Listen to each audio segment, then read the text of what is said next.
দেখো আজ বেলা হয়ে গিয়েছে, মানে ঘর দূর সব পরিষ্কার করলাম, চান করে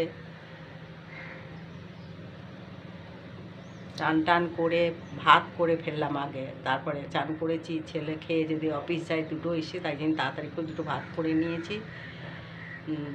দিয়ে দেখো পুজো, আজকে পুজো দেখো